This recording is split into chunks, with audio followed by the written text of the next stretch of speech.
Гишүүдийн өнөөдрийн амглан альтгая. За Монгол Улсын их хурлаар цахим төр хороо байгуулах шийдвэр гараад бас нэлээд хугацаа өнгөрлөө. За өнөөдөр цахим төр хороог аль бисаар байгуулж даргын сонгох асуудал яригдж байна. За ундраа гишүүний ярьсантай санал нэг байна. Учрал гишүүнийг дэмжиж байна. Залуу хүний хувьд ер нь бол бас нэлээд ирч хүчтэй бас ажилдаа бодтойгоор орж ажилдгаа гэж ойлгодог.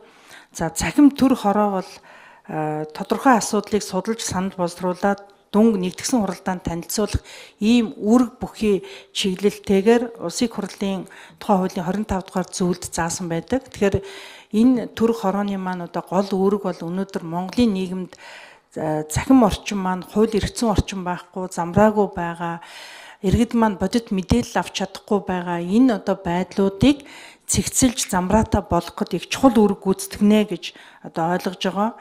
За тэгээд мэдээллийн технологийн салбар бол Монгол улсад тодорхой үе шатаагаар бол гайгүй одоо хөгжиж байгаа салбаруудын нэг. За хөгжлийн тодорхой түвшиндээ ч бас хүрсэн гэж ойлгодог. За гадаад дотоодод бас ихтэй сургууль төгссөн энэ IT-ийн чиглэлээр одоо маш олон сайн залуучууд бас бэлтгэгдсэн.